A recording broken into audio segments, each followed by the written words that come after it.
Hola a todos. Hoy es sábado, 20 de septiembre de 2025, y nuestro nuevo amigo Max Blumenthal está aquí. Bienvenido, Max.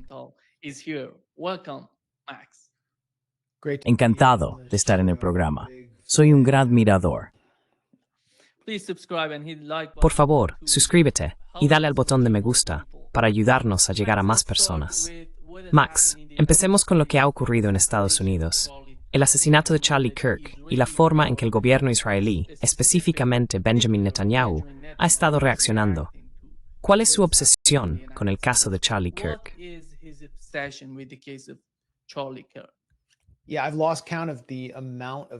Sí, he perdido la cuenta de la cantidad de videos que el primer ministro israelí, Benjamin Netanyahu, ha publicado y de las entrevistas que ha concedido específicamente sobre Charlie Kirk desde que el operador conservador fue asesinado el 10 de septiembre.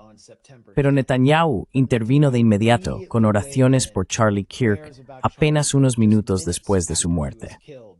Fue inquietante. Su cuerpo aún estaba caliente y Netanyahu ya empezaba a apropiarse del legado de Charlie Kirk. Llevo escribiendo sobre Charlie Kirk desde hace 10 años. No solo fue uno de los activistas juveniles conservadores más importantes, también fue uno de los activos gentiles más cruciales que el autodenominado Estado judío controlaba dentro de Estados Unidos. Había empezado a alejarse de la línea israelí y específicamente de la línea de Netanyahu, e incluso estaba considerando la posibilidad de pedir públicamente la dimisión de Netanyahu. Despreciaba a Netanyahu en los meses previos a su muerte.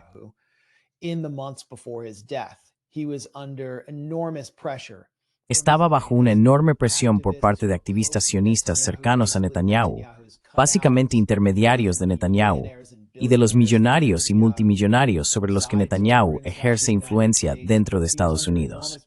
Estaba bajo una enorme presión para dar marcha atrás, para dejar de dar voz a los críticos de Israel en sus eventos de Tepusa, como Tucker Carlson o Marjorie Taylor Greene. Y Charlie Kirk se resistía. Así que Netanyahu intentó encubrir toda esta historia y esta realidad, que en su mayoría ocurría en privado, pero que quienes prestábamos mucha atención a Charlie Kirk, como yo, sabíamos que estaba sucediendo por las declaraciones públicas que hacía, quejándose de todo este lobby israelí al que estaba siendo sometido y preguntándose por qué no podía preocuparse más por su propio país y no por este país extranjero.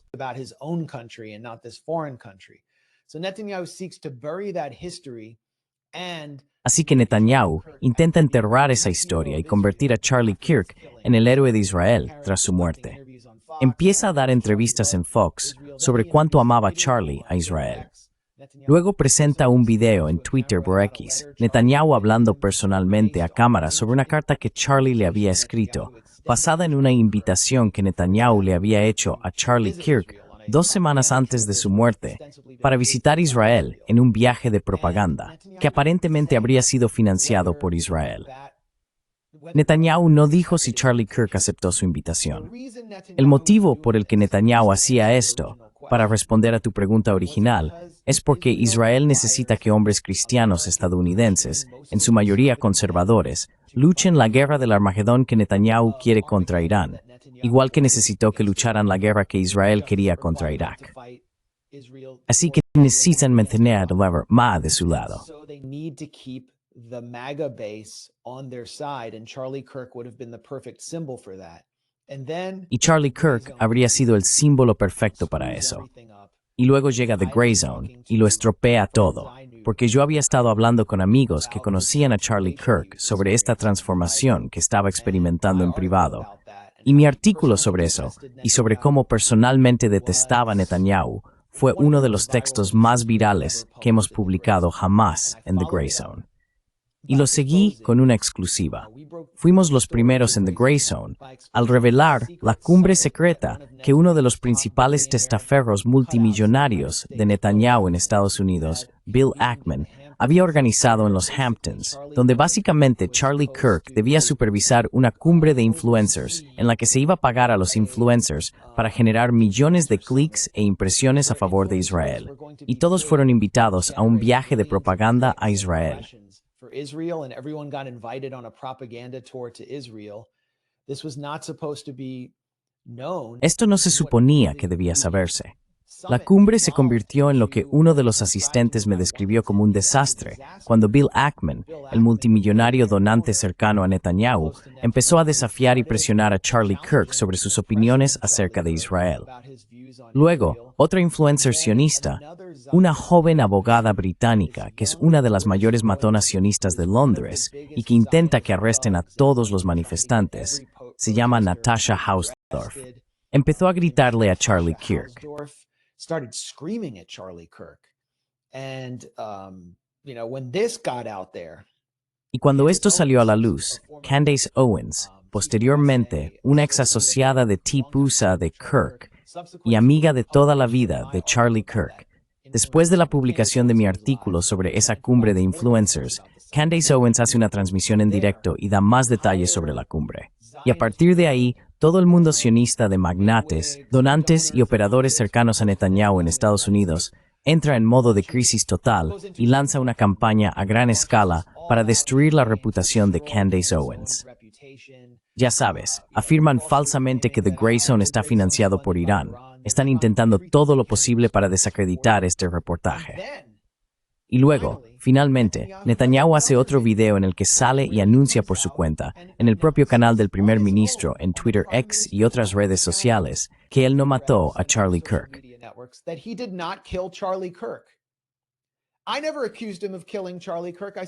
Nunca le acusé de matar a Charlie Kirk. Dije que no había pruebas de que Israel matara a Charlie Kirk, pero él sintió la necesidad de proclamar que Israel mató a Charlie Kirk. Y empieza a denunciar a todos los que han informado que en realidad a Charlie Kirk no le caía bien. Así que esto llegó hasta Netanyahu, y él está en modo de pánico total.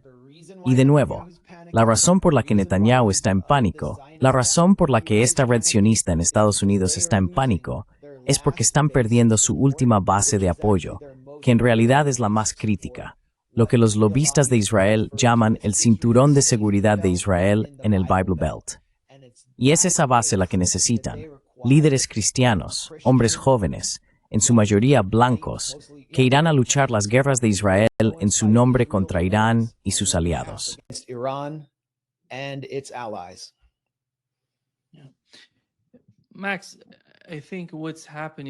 Max, creo que lo que está ocurriendo tras el asesinato, de alguna manera, ¿cómo viste la forma en que el gobierno estaba gestionando la información que salía? Salieron y hablaron sobre la vestimenta del tipo que parece haber asesinado a Charlie Kirk.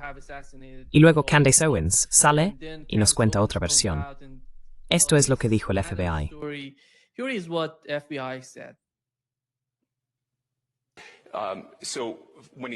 Así que cuando fue visto por primera vez en el campus, llevaba ropa diferente. Luego se cambió de ropa en el tejado y más tarde volvió a ponerse esa ropa en algún momento. De modo que cuando fue detenido, cuando fue arrestado, la ropa coincidía con la que llevaba antes del tiroteo. Parece que de alguna manera estaba obsesionado con su atuendo y sintió la necesidad de cambiarlo. Esto es lo que dijo Candace Owens. What happened? Something made its way. ¿Qué ha pasado? Algo se ha difundido por todo el pueblo y ha llegado repetidamente a mi línea de información. Es una imagen muy clara de Tyler Robinson, supuestamente tomada, diré supuestamente por precaución, pero según mi cronología parece acertado, supuestamente tomada a las 18:38 en un Dairy Queen cercano. Aquí está la foto que podemos mostrarles. Solo miren esta foto. ¿Qué hay de malo en esta imagen? Hay muchas cosas mal en esta imagen. Ante todo, las 18 acabas de disparar a alguien.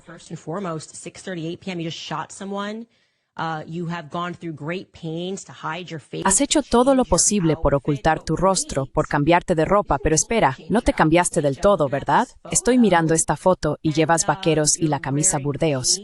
Ahora tenemos una combinación 50-50 de los conjuntos y muestras los ojos, y no parece que tengas ningún miedo a que te reconozcan. Además, vaya, debes de tener un estómago a prueba de todo. No tienes antecedentes, y de repente disparas a alguien y piensas, voy a ir a comer algo. No parece estar demasiado alto, que...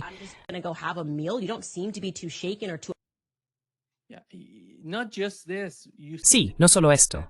¿Has visto los mensajes que han publicado? La comunicación entre Tyler Robinson y su pareja. De alguna manera, es increíble la comunicación entre los dos. Parece como si, mucho antes, hace, no sé, 50 años, dos personas estuvieran hablando entre sí. Yes, my love, I'm going to Sí, mi amor, mi amor. Voy a recuperar el vehículo y luego deshacerme del rifle en el punto de entrega. Es algo que escribiría un funcionario federal de las fuerzas del orden de más de 60 años. Así hablan los jóvenes de 22 años. ¿Y por qué los mensajes de texto no tienen marcas de tiempo? De hecho, CNN dramatizó los mensajes de texto.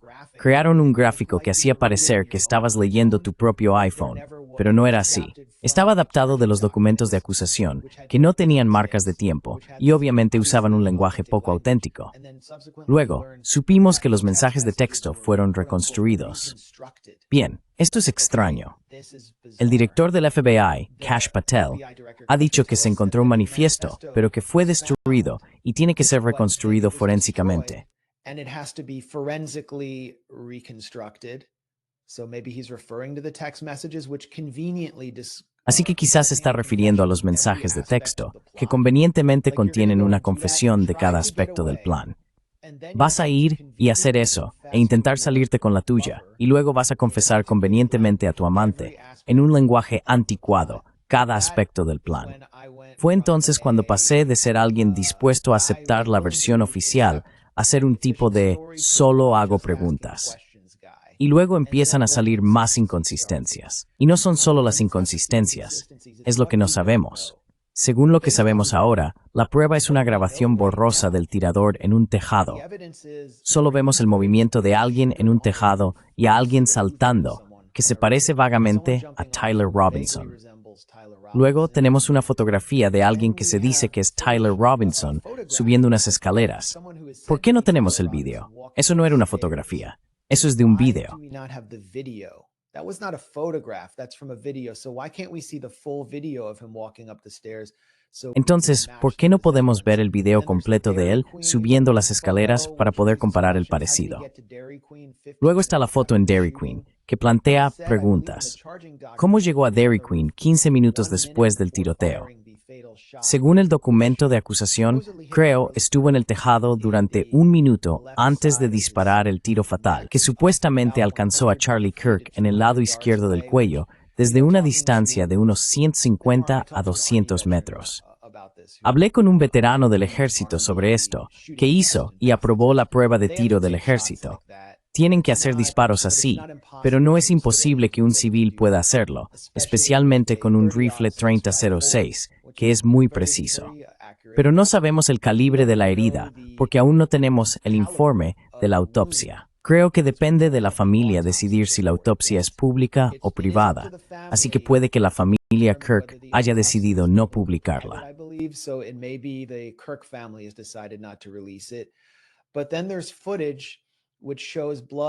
Pero luego hay imágenes que muestran sangre saliendo de la herida en la parte frontal, y es una herida muy grande que se asemeja a una posible herida de salida.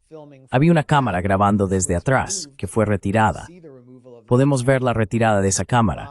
Me han dicho que fue alguien relacionado con TPUSA quien la retiró, pero aún no hemos visto las imágenes de esa cámara. Ni siquiera sé si el FBI ha solicitado esas imágenes. Pero ese metraje podría zanjar la teoría de que Kirk fue posiblemente disparado desde atrás y que la herida que vemos era en realidad una herida de salida. El movimiento de su cabeza parece ser coherente con que fue alcanzado desde el lado derecho. Y luego está la cuestión de la propia bala.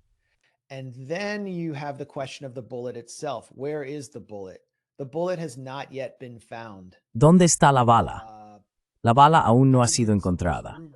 He estado escuchando algunos rumores, no tengo ni idea de si son ciertos, de que la bala no se encontrará, lo que significa que podría haberse alojado en un hueso de la columna vertebral o el cerebro de Kirk. Esto plantea más preguntas sobre la dirección del disparo. ¿Fue un disparo limpio a través de esta parte de su cuello o penetró por el lado derecho, comenzando aquí en la base de su cráneo o alojándose en su cuello o columna y luego causando una herida de salida? Mira, no soy un experto en balística, pero son preguntas que mucha gente se está haciendo ahora porque nadie sabe cuál es la versión oficial y simplemente falta evidencia. And there's just a lack of evidence. And again, I would totally be content to accept. Y de nuevo, estaría totalmente dispuesto a aceptar que este joven quizá había empezado a sufrir algún tipo de enfermedad mental o había desarrollado una atracción por una pareja trans. Un compañero de piso que está en proceso de transición de hombre a mujer y se sintió ofendido por los comentarios de Charlie Kirk sobre las personas trans y buscó matarlo por eso. No tendría problema en aceptar eso. Pero, basándome en las pruebas que tiene el público, si yo fuera su abogado, posiblemente me declararía no culpable porque hay suficientes elementos para establecer una duda razonable. Si tuviera un juez y un jurado justos, el gobierno necesita aportar más pruebas.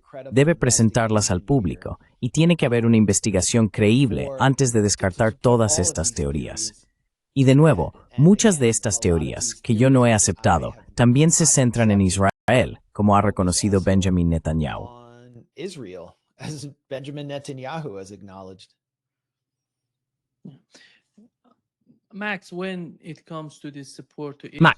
cuando se trata del apoyo a Israel en Estados Unidos, parece, como has mencionado, que hay mucha preocupación entre la gente, especialmente entre los jóvenes en Estados Unidos, de que ya no están apoyando a Israel debido a lo que está ocurriendo en Gaza, a lo que está pasando en Oriente Medio.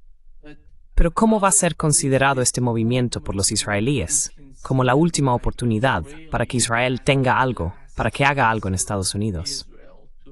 ¿Qué importancia tiene este movimiento para Israel? Well, it's critical. Bueno, es fundamental. También es fundamental para Netanyahu debido a la dirección que está tomando Israel políticamente. De esto trata mi libro, Goliat, que publiqué en 2013.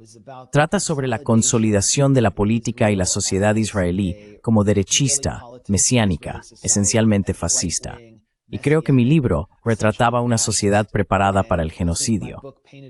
Luego fui a Gaza al año siguiente para cubrir la guerra de Israel contra Gaza en 2014, la Operación Margen Protector.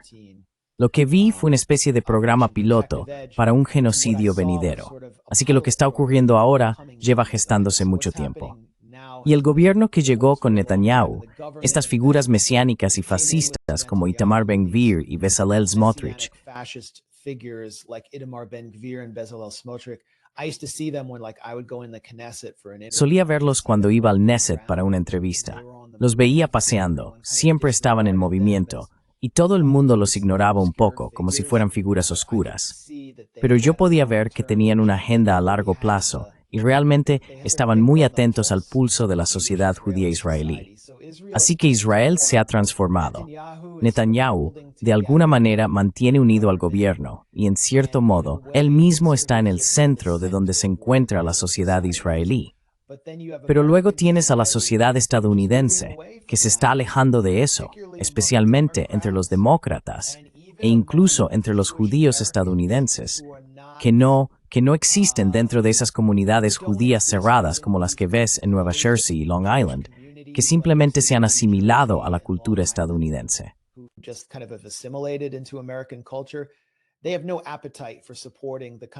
No tienen ningún interés en apoyar el tipo de política que representa Netanyahu. Así que la única base de Netanyahu entre el público estadounidense se encuentra exclusivamente en el cinturón bíblico, entre los evangélicos cristianos que votaron por Trump. Pero incluso ellos están empezando a alejarse.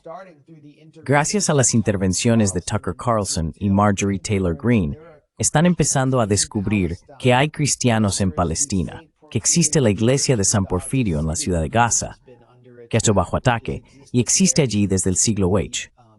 Esto ha sido transformador para ellos. Así que Netanyahu ve que está perdiendo su última base y todo lo que le queda es el 1%.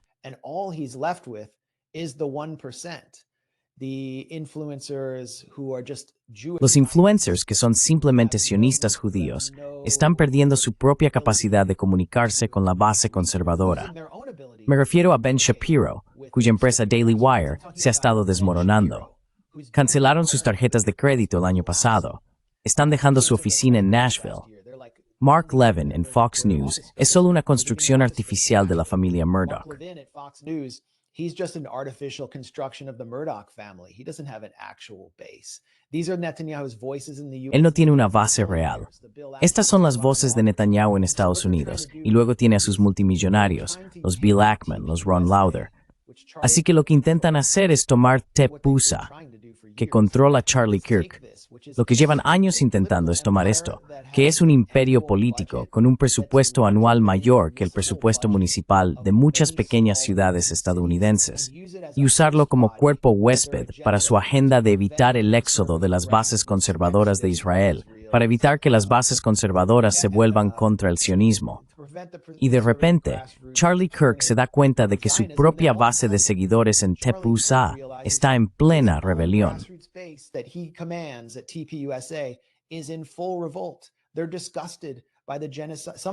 Están horrorizados por el genocidio. Algunos de ellos están horrorizados por el genocidio en Gaza, pero lo que realmente más les molesta es que empiezan a ver que su propio gobierno está bajo el control de una entidad extranjera y que Netanyahu parece incluso controlar a Donald Trump. Así que Charlie Kirk tiene que tender un puente entre todos esos donantes sionistas multimillonarios que lo impulsaron y ayudaron a crear su imperio político y la base. Y la contradicción ya no se puede sostener. Quiero decir, si estás viendo esto ahora, tendré un nuevo informe en The Grey Zone. En los días previos a esto, Charlie Kirk tenía que realizar estas llamadas de Zoom con los intermediarios de Netanyahu en Estados Unidos, los principales influyentes y donantes sionistas, casi todos los días.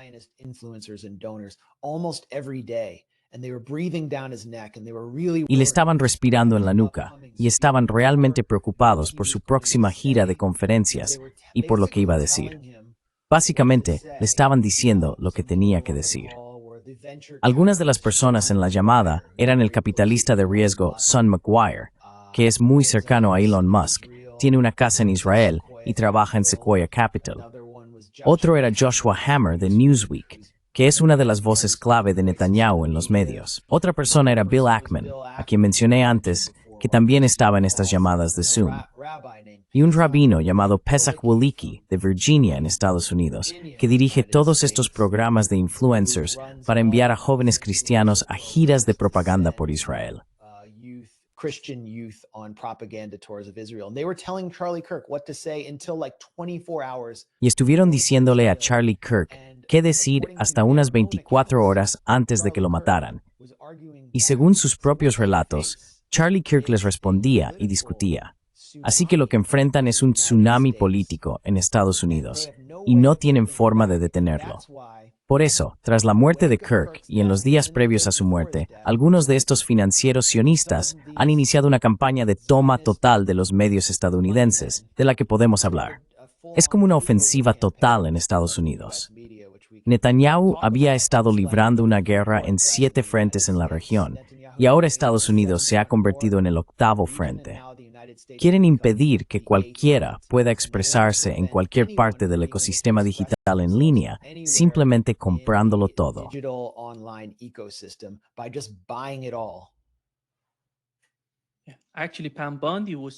De hecho, Pam Bondi estaba hablando sobre ello. Dijo que hay una diferencia entre el discurso de odio y la libertad de expresión, y cómo están utilizando el caso del asesinato y lo que ha sucedido después para, de alguna manera, controlar a los medios de comunicación en Estados Unidos. ¿Qué es el discurso de odio? Quiero decir, ¿puedes definir discurso de odio? Quiero decir, en realidad no tengo ni idea de qué están hablando, porque el discurso de odio, en sus mentes, es algo definido por sus propias ideas. No sé si siquiera sabemos lo que eso sería.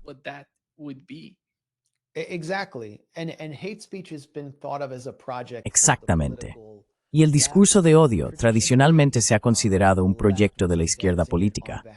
La izquierda lo promovía en nombre de aquellos que consideraban grupos oprimidos, que enfrentaban violencia no solo de vigilantes de derechas, sino también de la violencia estatal debido a su opresión histórica. Así, las leyes contra el discurso de odio castigaban a quienes usaban, por ejemplo, la palabra con N o incitaban a la violencia contra minorías. Ahora, tras la muerte de Charlie Kirk, la derecha política, realmente la organización de Trump, ha mostrado sus cartas y, según la fiscal general Pam Bondi, quiere instaurar leyes contra el discurso de odio para reprimir a sus propios enemigos políticos, que representan a la izquierda e incluyen a grupos históricamente oprimidos. Lo van a hacer para proteger al 1%, incluyendo a uno de los grupos más privilegiados de Estados Unidos, los judíos estadounidenses.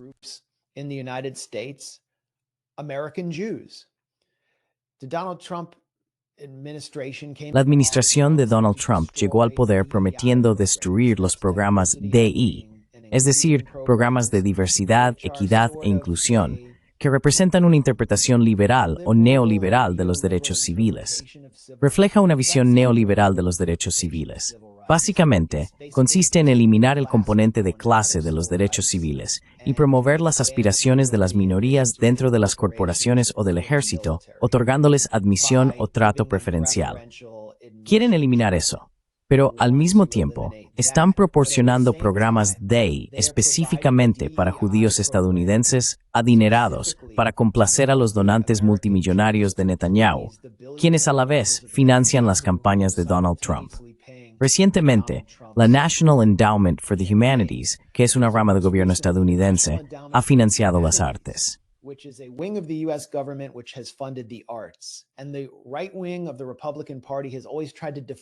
Y el ala derecha del Partido Republicano siempre ha intentado recortar los fondos de esta entidad. La administración Trump la está financiando y ahora están asignando la mayor subvención en la historia de la NH a algo llamado el Tikva Fund, que es una organización del lobby israelí Likudnik, que cuenta entre sus miembros de la Junta y becarios a Bari Weiss, una de las principales voces del 1% en Estados Unidos, y a Bret Stephens, que es el propagandista pro-Netanyahu de la casa en el New York Times. Y estas son personas adineradas que no necesitan subvenciones ni apoyo. Es simplemente una forma de recompensar a todos los donantes ultrasionistas.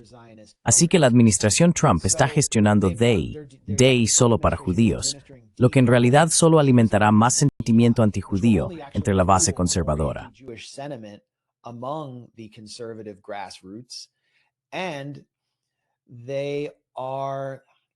Y al mismo tiempo, van a imponer censura a aquellos que ese grupo considera sus oponentes, simpatizantes de Palestina, musulmanes, el movimiento antibélico, manifestantes de acción directa. Donald Trump acaba de clasificar a Antifa como una organización terrorista tras el asesinato de Charlie Kirk. ¿Qué es Antifa? De nuevo, es como el discurso de odio. Es algo totalmente subjetivo y que no puede clasificarse objetivamente. Antifa es una red amorfa compuesta básicamente por cualquiera que quiera salir y llevar a cabo acciones directas contra lo que consideran fascismo. Y sí, cometen daños a la propiedad y se han enfrentado a puñetazos con el ala vigilante del Partido Republicano, los Proud Boys y grupos similares. Normalmente pierden.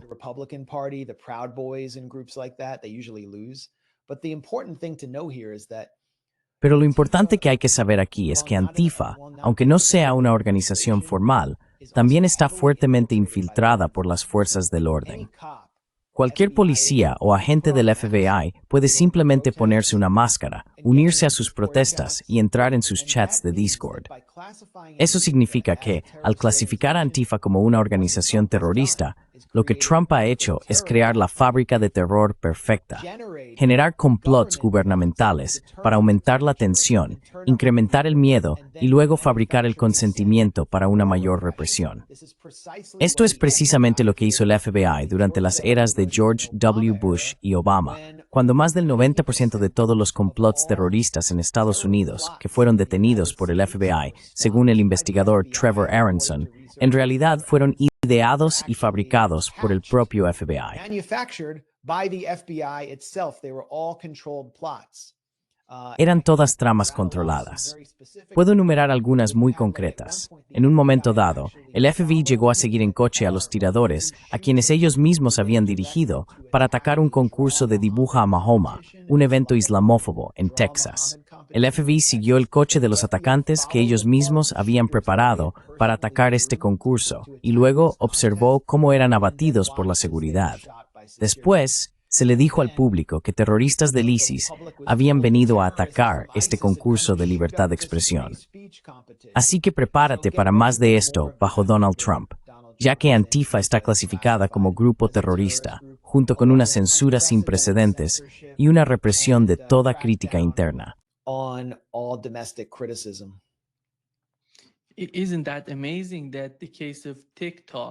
¿No es sorprendente que en el caso de TikTok, de alguna manera, la solución a la que llegaron sea cambiar la forma en que opera TikTok? Y ahora parece que el tono está cambiando a favor de Israel. Por eso ahora están conformes con TikTok. ¿En qué estaban pensando? ¿Y qué estamos viendo ahora? ¿Cómo podemos entender su política respecto a TikTok? Porque ya no escuchamos tanto la retórica que oíamos antes, en los primeros días de la administración. Parece que el tono está cambiando respecto a TikTok.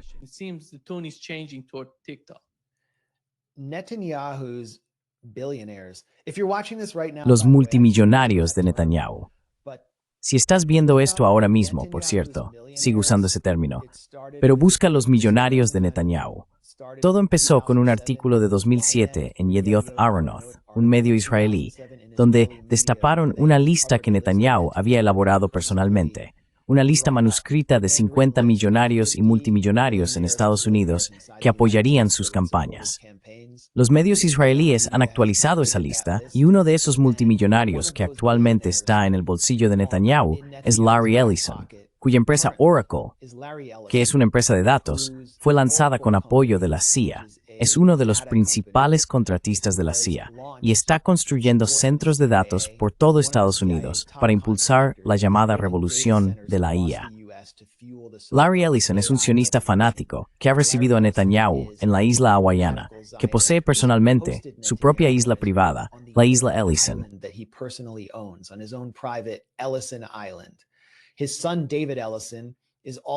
Su hijo, David Ellison, también es un ultrasionista que ha estado muy implicado en la coordinación con el gobierno israelí en actividades anti-BDS, es decir, actividades contra el boicot a Israel. Y ahora Larry Ellison está a la cabeza de una campaña para comprar TikTok con el fin de suprimir contenido pro-Palestina que critica a Israel, censurar a los influencers críticos con Israel que están obteniendo millones, si no miles de millones, de visualizaciones y crear un monopolio mediático sionista en Estados Unidos.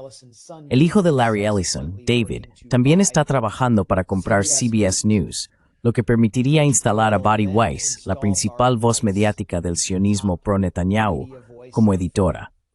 Ya han incorporado a alguien llamado David Weissman como defensor del público, quien es un veterano lobista a favor de Israel.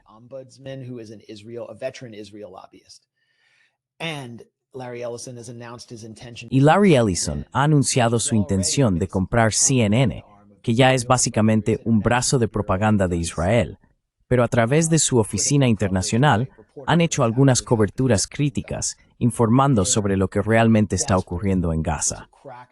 Están desesperados por reprimir cualquier información que llegue a la parte del público estadounidense que aún no está informada ni concienciada sobre este tema del genocidio que se ha perpetrado en Gaza. Reconocen que Israel se enfrenta a un desastre de relaciones públicas que solo va a empeorar en las próximas semanas y meses, con la posibilidad de que la Unión de Asociaciones Europeas de Fútbol prohíba a Israel, lo que sería un verdadero desastre, un golpe muy fuerte contra la imagen pública israelí y llevaría a más boicots en el mundo del deporte internacional. Así que solo intentan controlarlo todo con un monopolio mediático.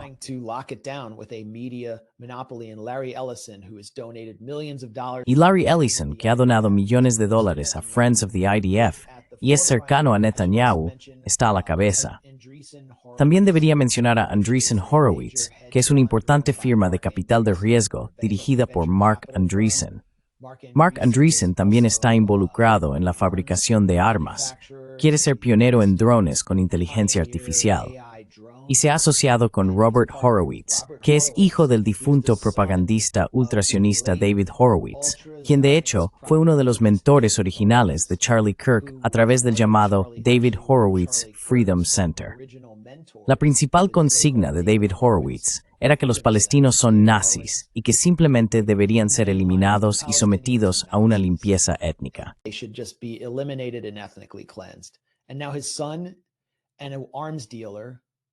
Y ahora su hijo, un traficante de armas sionista, y Andreessen se están asociando con Larry Ellison para hacerse con TikTok.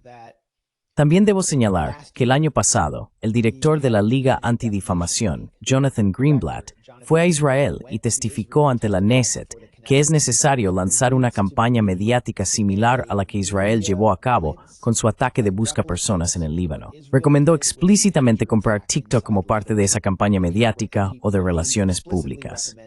Y aquí lo tenemos. Todo está ocurriendo ante nuestros propios ojos.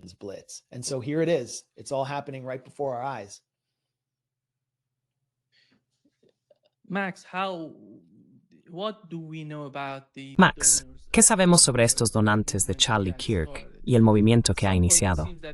En algún momento, parece que estaba recibiendo mucha presión de estas personas, porque estaba invitando a quienes no estaban totalmente alineados con la retórica oficial sobre Israel, cuestionando lo que está ocurriendo, cómo se beneficia Estados Unidos de lo que sucede con Israel. Estas personas estaban principalmente preocupadas por Estados Unidos y el beneficio a largo plazo para el país. ¿Qué sabemos sobre eso?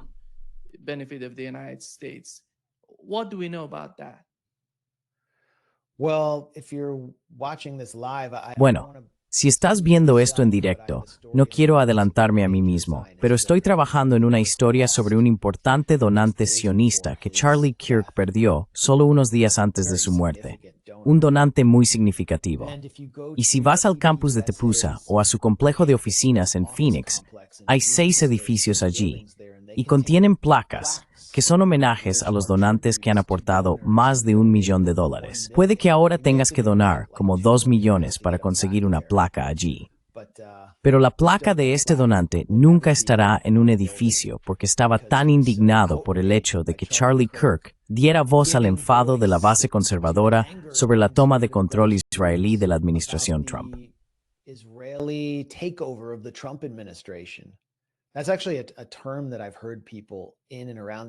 De hecho, ese es un término que he escuchado usar a personas dentro y alrededor de la administración.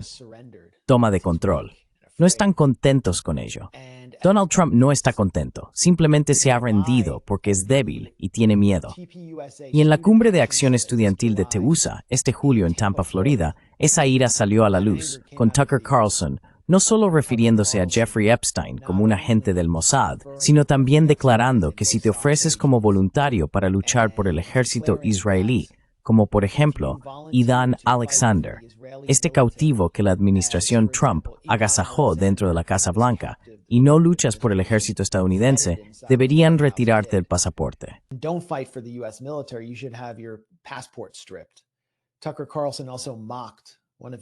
Tucker Carlson también se burló de uno de los principales multimillonarios de Netanyahu en Estados Unidos, Bill Ackman, llamándolo estafador y cuestionando cómo consiguió su fortuna de $9,000 millones. Esto enfureció a Bill Ackman y se lanzó una campaña no solo contra Tucker Carlson, sino también contra Tepeuza. En ese mismo evento, un humorista judío antisionista llamado Dave Smith subió al escenario para debatir con el editor de Newsweek que mencioné antes, Joshua Hammer, precisamente sobre la cuestión de Gaza y si se trataba de un genocidio. No se permite el debate en estos eventos. Se supone que no debes debatir. Tienes que aplastar al otro bando y hacer lo que te dicen tus donantes. Y Charlie Kirk no estaba haciendo eso porque intentaba tender puentes entre las partes.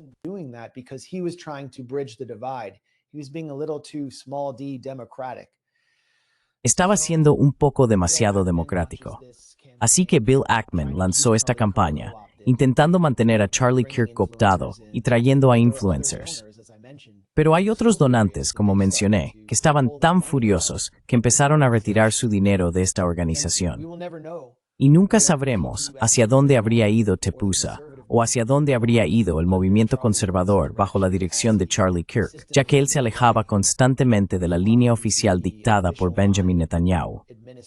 Nunca lo sabremos, porque fue asesinado en la primera parada de su gira universitaria, donde cada otra pregunta, o cada tercera pregunta, era sobre su apoyo a Israel, y le desafiaban en ese tema.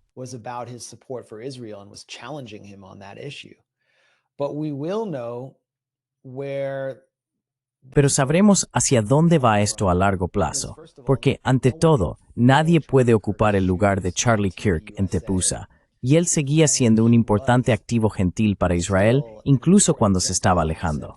Así que, ¿a quién más pueden recurrir para que les haga propaganda, para que impulse la línea israelí mientras continúa este genocidio con la limpieza étnica de la ciudad de Gaza? A nadie que yo vea. La crisis de relaciones públicas solo va a acelerarse a partir de ahora. Y también debo decir que todas estas instituciones, estas empresas de redes sociales y medios de comunicación, que los testaferros de Netanyahu, los multimillonarios sionistas, están comprando abiertamente solo para silenciar las críticas a Israel, van a volverse tan tóxicas que muy poca gente querrá verlas. No van a resultar más atractivas para los jóvenes estadounidenses. Samara Mantlus conformamos. Even conservatives, it's just going to be too obvious what they're doing. ¿Cuánto del movimiento Tephusa se basaba en la personalidad de Charlie Kirk y en su capacidad para entablar debates con otros? Porque tenemos que entender quién le sucederá y cuál será el objetivo principal del movimiento tras la marcha de Charlie Kirk. Parece que su esposa simplemente será la próxima directora ejecutiva del movimiento. Pero, ¿cuál es tu opinión al respecto?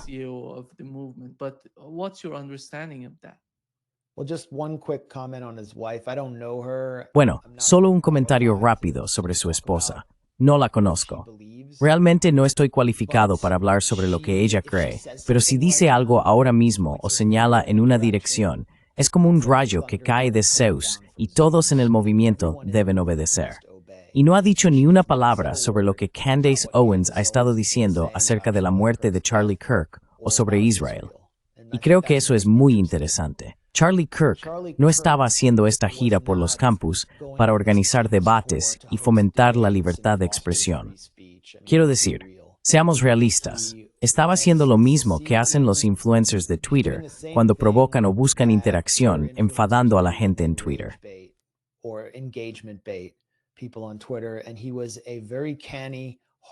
Y era un operador político muy astuto, trabajador, perspicaz y hasta cierto punto cínico, que intentaba impulsar el futuro de su ala del Partido Republicano, que es el ala de Trump. Lo que ocurría en estos eventos era que los jóvenes se estaban involucrando en la política en nombre de la maquinaria de Trump. Era una operación para movilizar el voto. Los inscribían, los registraban y luego los movilizaban para votar por Trump y por candidatos pro-Trump en las elecciones locales. Así que Charlie Kirk era un recurso fundamental en ese sentido. Hacía que sus charlas fueran lo más polémicas posible, porque la controversia atrae a espectadores que luego pueden ser captados para tus operaciones políticas.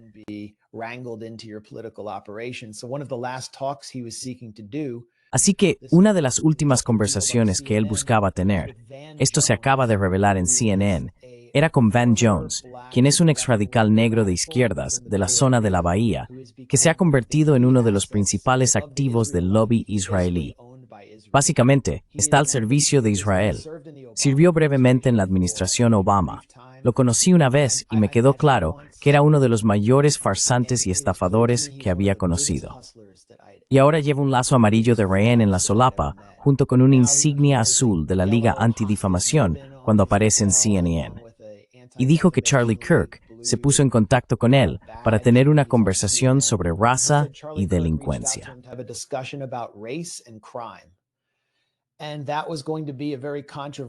Y esa iba a ser una discusión muy controvertida. Iba a implicar a las personas negras como criminales y a pedir penas más duras contra los criminales negros y medidas represivas como la ocupación de Washington, D.C., que acabamos de ver, ocupaciones federales de ciudades. Y Van Jones iba a seguir el juego. No creo que ningún intelectual negro con principios hubiera participado en ese evento. Al seguir el juego, la gente del público acabaría siendo arrastrada a la operación republicana pro-Trump. Y probablemente Van Jones habría cobrado por hacerlo, igual que, al parecer, está siendo pagado por fuerzas pro-Israel e incluso por el Ministerio de Asuntos Exteriores israelí para hacerles propaganda.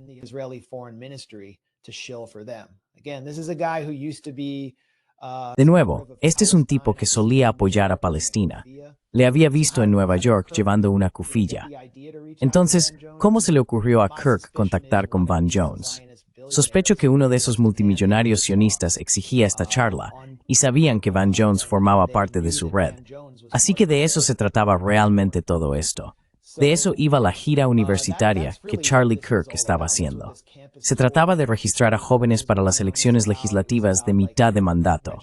No era para fomentar la libertad de expresión. Pero si querías coger el micrófono allí y desafiarle, tenías la oportunidad de hacerlo.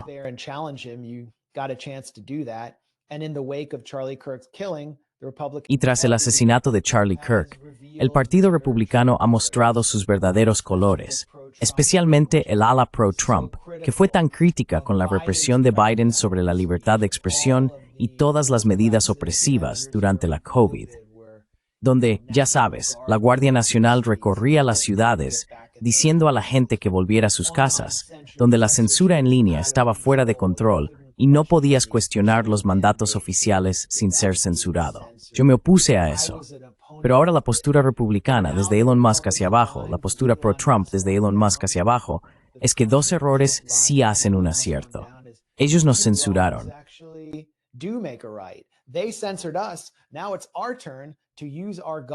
Ahora nos toca a nosotros usar los poderes estatales del gobierno para censurarlos y destrozar la primera enmienda. Y creo que no hay manera de que la primera enmienda sobreviva los próximos 2 a 4 años. Y con la primera enmienda eliminada, eso significa que Estados Unidos pierde su poder blando. Esa era la única cosa que permitía a los presidentes estadounidenses retratar a su país, falsamente, pero de manera plausible, como una ciudad brillante en la colina. Y el último componente del poder blando estadounidense, después de todo este apoyo incondicional de Estados Unidos al genocidio en Gaza y esta guerra interminable en Ucrania, desaparecerá. Y ambos partidos habrán sido responsables, Max. Max, En el podcast de PBD invitaron a Eric Bolling, y parece que es uno de los miembros de la junta directiva de Turning Point USA. Y esto es lo que dijeron sobre Candace Owens. Es increíble de algún modo. Se están uniendo para atacarla. Esto es lo que dijeron. Y su credibilidad, quiero decir, se va a ir por el desagüe porque necesita aportar pruebas. Bill Ackman aportó pruebas. ¿Cuánto duró ese tweet? Todavía sigue. Él estaba allí en la sala. Andrew Colborn estaba allí en la sala. ¿Estás en la junta directiva de Turning Point? Sí. Vale, ¿cuándo fue la última vez que viste a Candace Owens? ¿En persona? Sí, 2015, 2016. Oh, vaya, vale. ¿Cuándo fue la última vez que estuvo en un evento de Turning Point? Hace muchos años. Vale. Sin ser parcial, Candace siquiera está involucrada en la vida de Charlie Kirk. No hay duda, prueba de que Candace Owens no tiene nada que ver con esto. En un mundo perfecto, si no tuvieran lo que ya sé que es una ruptura silenciosa, donde ella se metió demasiado en la madriguera para él, ella sería la heredera lógica al trono de Tepusa. Pero no lo es, y ahora ni siquiera está invitada, ¿correcto? Así que su separación es, espera un momento, ¿no invitada significa que ni siquiera está allí? Sí, no está. No es uno de los nombres.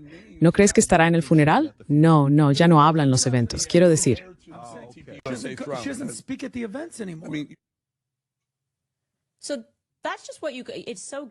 Así que eso es justo lo que, ya sabes, es tan bueno que esto ocurra porque vosotros estáis viendo todo lo que digo y podéis ver cómo mienten ellos.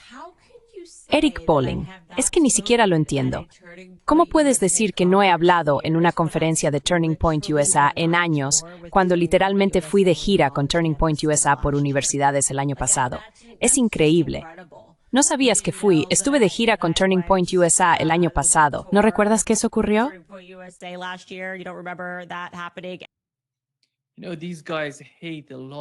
Sabes, a estos tipos realmente les caen mal Candace Owens y Tucker Carlson, y personas como tú que están alzando la voz contra esa retórica.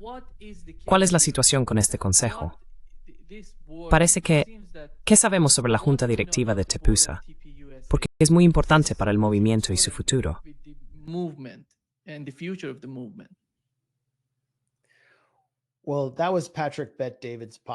Bueno, ese era el podcast de Patrick Bet-David. Patrick Bet-David se hizo rico a través de un esquema de marketing multinivel o una estafa piramidal. Y recientemente entrevistó a Benjamin Netanyahu a petición de Netanyahu, y fue una entrevista muy complaciente con el Hitler de nuestro tiempo. Ni una sola pregunta difícil. Así que puedes estar bastante seguro de que tras el asesinato de Charlie Kirk, ese será un entorno muy controlado para los influencers de Conservative Inc., que básicamente están en esto por el dinero, y en realidad no intentan interrogar ni cuestionar la realidad administrada oficialmente, como ha estado haciendo Candace Owens desde que cayó en desgracia con ellos.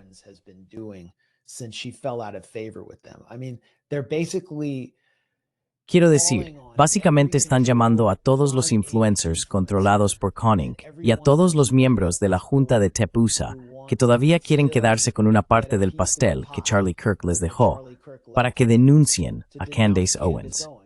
Y es realmente gracioso que ahora digan que Bill Ackman presentó pruebas.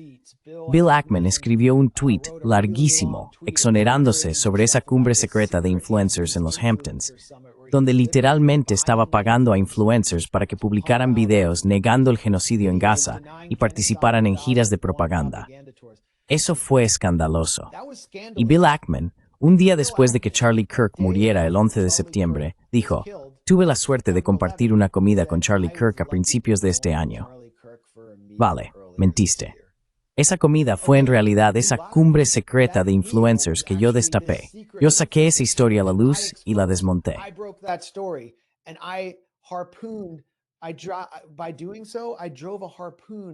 Al hacer eso, clavé un arpón en toda la red de Bill Ackman, porque se suponía que no debíamos saber nada de eso.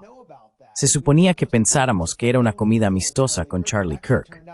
En realidad, resultó que Charlie Kirk estaba siendo increpado por fanáticos sionistas, echando espuma por la boca por sus cambios de opinión. Y alguien que también le estaba presionando era Bill Ackman. Así que todos nos están mintiendo ahora mismo. Mienten porque quieren que todo vuelva a la normalidad, que todos los multimillonarios sionistas regresen a TEPUSA, conseguir ese dinero y luego canalizarlo a través de todas esas otras pequeñas organizaciones sin ánimo de lucro, TEPUSA Action y America's TEPUSA. Ni siquiera puedo recordar todos los nombres de estas diferentes organizaciones, para que ese presupuesto anual de 80 a 100 millones de dólares siga pagando los coches de lujo de TEPUSA se cargan para sí mismos.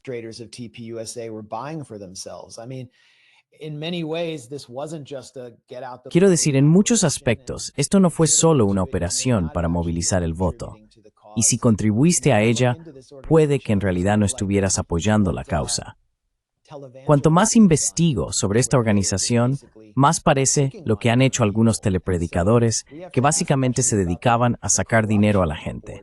Así que tenemos que hacernos preguntas sobre la corrupción de los miembros de la junta directiva de TEPUSA y por qué están tan empeñados en ocultar la verdad sobre Charlie Kirk tras su muerte.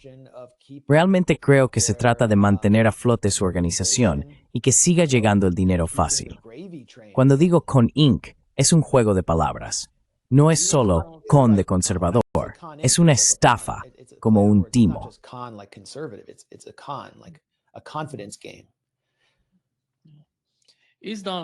Donald Trump tiene miedo de Netanyahu. Si es así, ¿es por los archivos de Epstein o hay algo más detrás de eso? Tiene miedo de los archivos de Epstein. Bill Ackman también. Bill Ackman fue asociado de Epstein a través de su esposa, Nettie Oxman, a quien le regalaron $150,000 para su laboratorio en el MIT.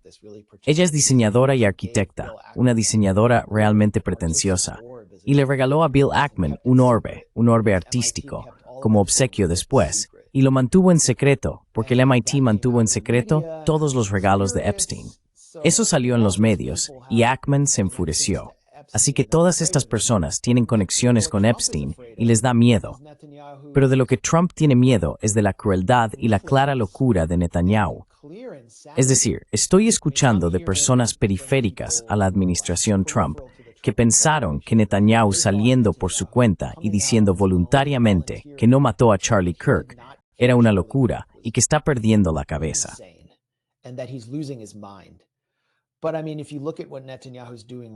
Pero quiero decir, si miras lo que Netanyahu está haciendo a nivel regional, está llevando a cabo una campaña regional de asesinatos, eliminando a cualquiera que se interponga en su camino.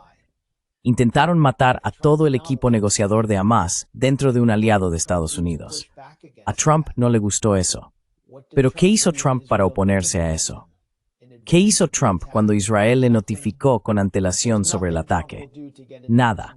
Trump no hará nada para interponerse en el camino de Netanyahu. Y eso es porque Donald Trump tiene miedo de lo que Netanyahu podría hacerle.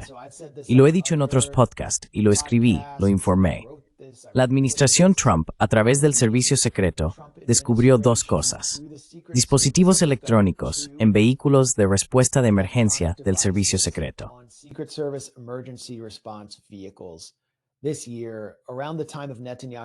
Este año, aproximadamente en la época de las visitas de Netanyahu, fueron colocados por agentes israelíes. Eso según una fuente interna muy fiable cercana a Trump. Ahora bien, probablemente no lo habría informado porque no puedo corroborarlo con el servicio secreto. No tengo una fuente interna en el servicio secreto. Y si preguntara a su departamento de prensa, su equipo de comunicación diría, no podemos comentar sobre eso. Pero hay un precedente aquí. En 2019, 3 exfuncionarios estadounidenses, altos cargos de la administración Trump, confirmaron a Politico, uno de los medios más importantes de Estados Unidos, dirigido por la empresa pro-israelí Axel Springer, que Israel había colocado dispositivos Stingray en los alrededores de la Casa Blanca para espiar las comunicaciones telefónicas de Donald Trump.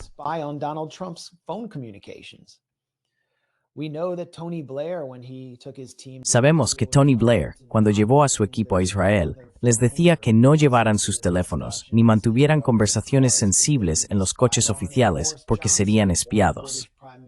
Y Boris Johnson, ex primer ministro británico, escribió en sus propias memorias en 2017 que el propio Netanyahu fue a su baño personal y después el equipo de seguridad de Johnson encontró un dispositivo de escucha en su baño personal. Así que, según Johnson, el propio Netanyahu estaba colocando dispositivos de vigilancia. Y entonces te preguntas, ¿quién podría tener acceso a la Casa Blanca para colocar dispositivos Stingray? No es como si cualquier agente del Mossad pudiera entrar así como así. Es alguien a quien tienen que dejar entrar en la Casa Blanca en primer lugar.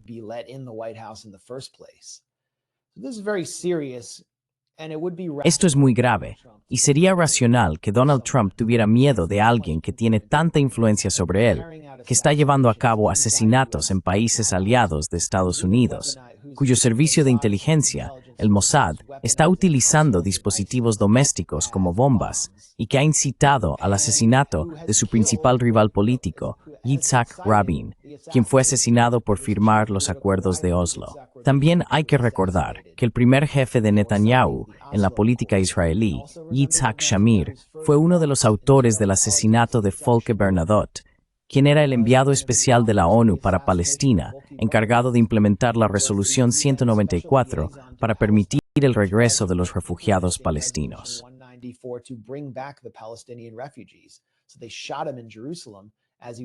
Así que le dispararon en Jerusalén cuando salía de su coche, como parte de la banda Stern, el brazo armado de lo que se convertiría en el partido Likud. Ese fue el mentor de Netanyahu. Así que el asesinato ha impulsado el ascenso de Netanyahu al poder. Y ahora Netanyahu es el primer líder extranjero que he visto salir por su cuenta, no en una sino en 2 ocasiones, para declarar que no ha asesinado a un importante líder conservador estadounidense, o líder en general, que estaba bajo presión del lobby israelí en los días previos a su muerte.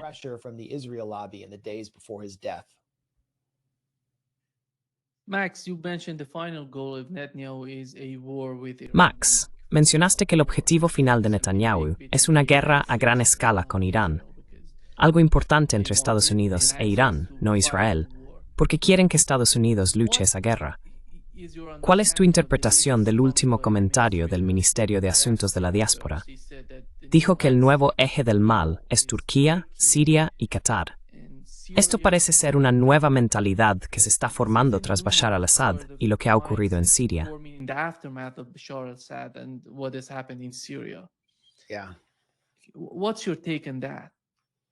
Sí, ¿qué opinas al respecto?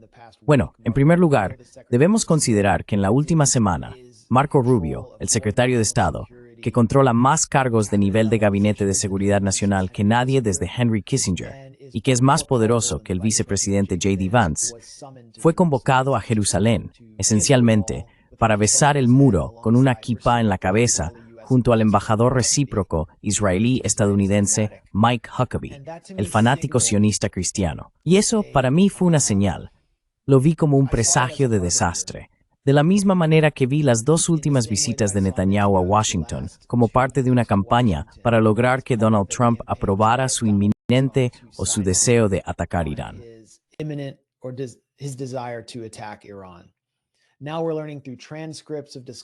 Ahora estamos descubriendo, a través de las transcripciones de las discusiones entre funcionarios israelíes en el Gabinete de Seguridad Nacional, incluido Eyal Zamir, el jefe del Estado Mayor, que los israelíes no habrían lanzado su ataque no provocado contra Irán en junio, sin saber que la administración Trump finalmente intervendría y atacaría las instalaciones de Fordo e Isfahán.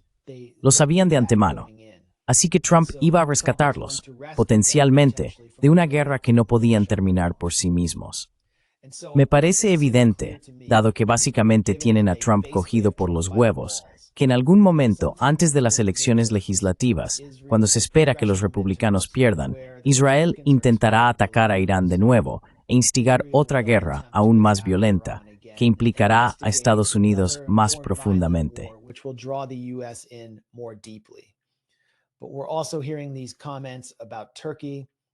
Pero también estamos escuchando estos comentarios sobre Turquía y Qatar debido al temor de que puedan restablecer algún tipo de influencia dentro de Siria, así como por sus esfuerzos regionales para contrarrestar políticamente a Israel.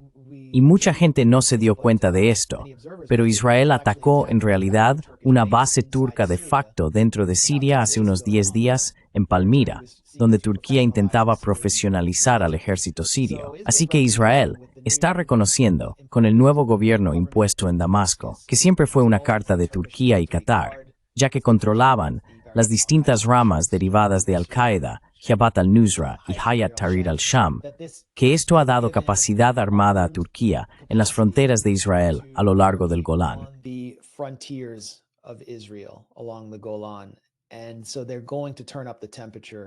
Así que van a aumentar la presión sobre Turquía y librar lo que llaman una guerra entre guerras dentro de Siria. También deberíamos prestar atención a Egipto, que controla el cruce de Rafah, el principal punto de salida por donde se supone que los refugiados de Gaza, devastados por la guerra, hambrientos y víctimas de genocidio, deben salir para hacer posible el llamado Plan de la Riviera de Gaza, que básicamente permite la judaización de Gaza. Y Egipto se opuso enérgicamente a esto en la reciente cumbre convocada por Qatar.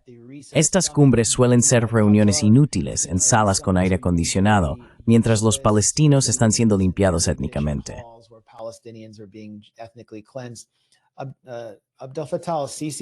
Y Abdel Fattah el-Sisi hizo algunos comentarios interesantes en los que anunció que era una línea roja que los palestinos fueran empujados al Sinaí, que el Sinaí se convirtiera en una base de operaciones contra Israel, lo que significaría que el conflicto llegaría a Egipto y que movilizaría al ejército egipcio en oposición a esto. lo cual técnicamente creo que es una violación de los acuerdos de Camp David. Y este es el último ejército árabe fuerte en la región, que de hecho está incorporando tecnología china importante y cuenta con defensas aéreas decentes. Así que creo que un posible conflicto con Egipto también está en el horizonte y que deberíamos prestar atención a la conferencia que Qatar acaba de celebrar. Y mencioné antes que Israel fue excluido de la Asociación Europea de Fútbol. Ese era uno de los puntos clave en la agenda de Qatar. That was one of the key items on Qatar's agenda. So this is not just a military war, but a political war. Así que esto no es solo una guerra militar, sino también una guerra política. Y finalmente, un dato curioso. 3 de los principales lobistas de Qatar en Estados Unidos terminaron en puestos clave en la administración Trump. Kash Patel fue lobista de Qatar. Pam Bondi fue la principal lobista de Qatar en Ballard Partners y fue fiscal general. Y Lee Zeldin, en la Agencia de Protección Ambiental, fue uno de los influyentes pro-Israel cercanos a Trump, que entró en la nómina qatarí en 2017, cuando Arabia Saudí puso a Qatar bajo asedio. Qatar pensó, si cultivamos a estas figuras pro-Israel cercanas a Trump, quizá Trump presione a los saudíes. Y en cierto modo, acertaron con eso. Así que esa es otra razón por la que Qatar supone una amenaza para Israel, porque sí tienen influencia en Washington, que un país como Irán, debido a las sanciones y a su posición histórica, nunca podría haber tenido.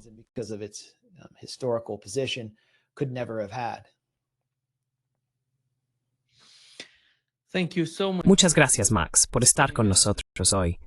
Es un gran placer tenerte aquí. Ha sido un placer acompañaros y soy un gran admirador del programa.